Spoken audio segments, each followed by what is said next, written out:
approach to using technology in my classroom will be to use it as a tool to enhance my instruction and to help my students meet the learning goals of my lessons. I believe that technology is an amazing tool that can open new and exciting doors in the classroom and allow students to develop important skills that will prepare them to be successful in our technology-driven society. As a teacher, I will always strive to take the approach of integrating technology in addition to implementing effective instructional strategies around that technology. I've selected this as my approach because I believe that in order to effectively implement technology in the classroom, the teacher must include instructional strategies around the tool that will ensure that its use is truly enhancing the lesson and not just using the technology for the fun of using technology. The whole purpose of using technology should be to create a richer, more effective lesson. Otherwise, integrating technology is pointless. One example of what this approach might look like in my classroom would be a lesson that I designed in one of my courses in my undergraduate studies at the University of Florida. In this class, I created a lesson that taught students about classifying animals. In this lesson, the students watched a video about classifying animals, played a game online that allowed them to practice what they had learned, and worked collaboratively to create a zoo containing five exhibits that each represented a classification group and contained at least 4 animals from that classification group. Students worked collaboratively on Google Slides to create a presentation of their zoo and used the National Geographic Kids website's animal catalog to research different animals to include in their zoo. In this lesson, I plan to use many instructional strategies to ensure that the 3 technology tools I selected were effective in helping students meet the learning goals. I evaluated the technology tools using the EEE framework, which poses different questions about how the technology increases engagement in the lesson, enhances the lesson, and extends student learning outside of the classroom. I then considered teaching strategies that I could use to supplement for the places that the technology tools may have fallen short in my evaluation, such as modeling how to use the technology, asking students questions about their decision making, scaffolding the creation of the slides by providing a template, and the overall creative aspect of the lesson in general. So often I see teachers who simply put their students on computer programs and allow the computer to supplement for effective instruction. While I can see where there may occasionally be a time and a place for that, I feel that technology integration is best when accompanied by effective instructional techniques.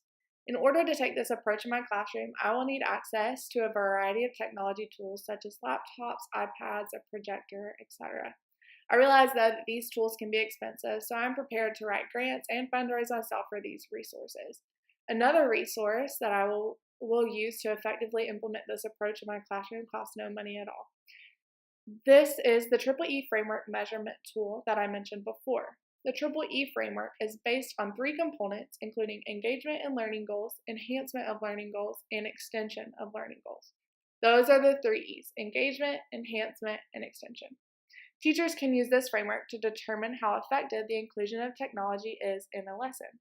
The measurement tool that has been created to go along with this framework will be extremely useful for me as a teacher when designing and planning how to use technology to make my lessons more effective.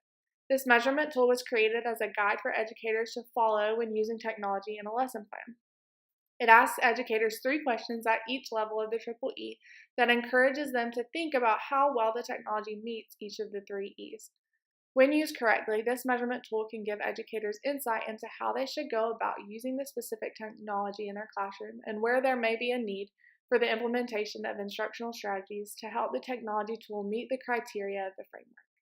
The EEE framework measurement tool will be a vital resource for me as I work to take this approach with technology integration in my classroom. With these resources, I can design and plan lessons that will utilize technology to increase my students' learning in the classroom.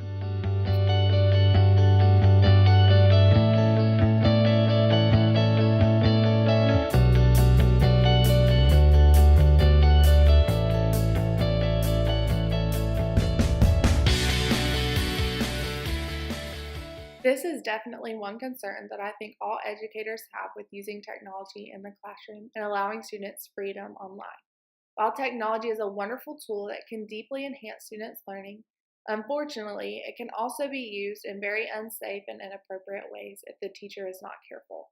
In wrestling with this concern, I think it's important to consider the Digital Citizen ISTE standard for educators. which states that educators should inspire students to positively contribute to and responsibly participate in the digital world. The substandards for this further explain that educators should teach students to make positive contributions online, foster digital and media literacy, mentor students in safe, legal, and ethical practices with technology, and teach students to manage their personal data and identity online. I think the important thing to remember here is that teachers should make an effort to teach students how to use technology safely and appropriately. If a teacher is going to integrate technology in the classroom, then teaching digital citizenship should be one of their first priorities. Additionally, a very useful resource for teaching students about digital citizenship is the digital safety resources provided by Discovery Education. Discovery Education has created 3 interactive online modules for students that teach about cyber safety, cybersecurity, and cyber ethics. One way to tackle this concern that you have is to require all students in the school to go through these modules, which teach students how to act safely, responsibly, and thoughtfully online. Through these modules, students will come to understand the importance of internet safety and the effects of their decision-making online. If no thought or effort is put towards teaching students to use technology safely, then there is great concern to be had in regard to student safety. But I believe that as long as the teacher takes the time to teach students to use technology responsibly, the need for concern around appropriate use and safety online is minimal.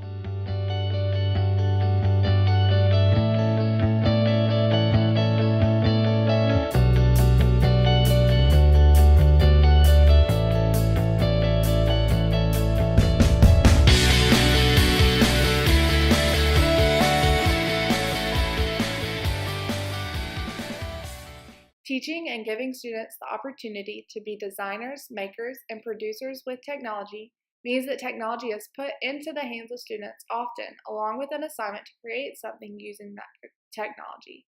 In these instances, the teacher gives students the opportunity to design and create things that they would not otherwise be able to create without technology. I'm sure you have heard of the term active learning. This concept of allowing students to be designers, makers, and producers with technology means that the students are actively learning through the use of the technology given to them. This type of learning gives students the ability to actively engage with the technology and work to solve a problem. When learning in this way, students are often asked to use technology to solve a problem or answer an open-ended question. By designing, making, and producing with technology, students learn how to follow the design process of asking, imagining, planning, creating, and improving. This process is useful in many different aspects of learning and teaching and can be applied to various subjects. One of the ISTE standards for students that specifically applies to this topic is the Innovative Designer Standard. This standard states that students should learn to use a variety of technologies within the design process to identify and solve problems by creating new, useful, or imaginative solutions. Through mastering this standard, students are able to learn to be problem solvers who can use technology to solve questions they may have. This is definitely something that should be taken seriously as you consider how to use technology across your school, because this is a skill that is vital for citizens of a technology-driven world to master. Technology is becoming more and more relevant in our adult lives and in solving real-world issues and problems. Thus, it is important for students to know how to appropriately use technology to develop solutions. As I mentioned earlier, innovative designing can be applied to many different subjects. Following a design process and working to create a solution to open-ended questions is important for students to learn and is a great way to challenge students to apply and use what they know. When students are designers, makers, and producers with technology, they extend what they know and are learning to the real world and are able to practice and develop their problem-solving skills.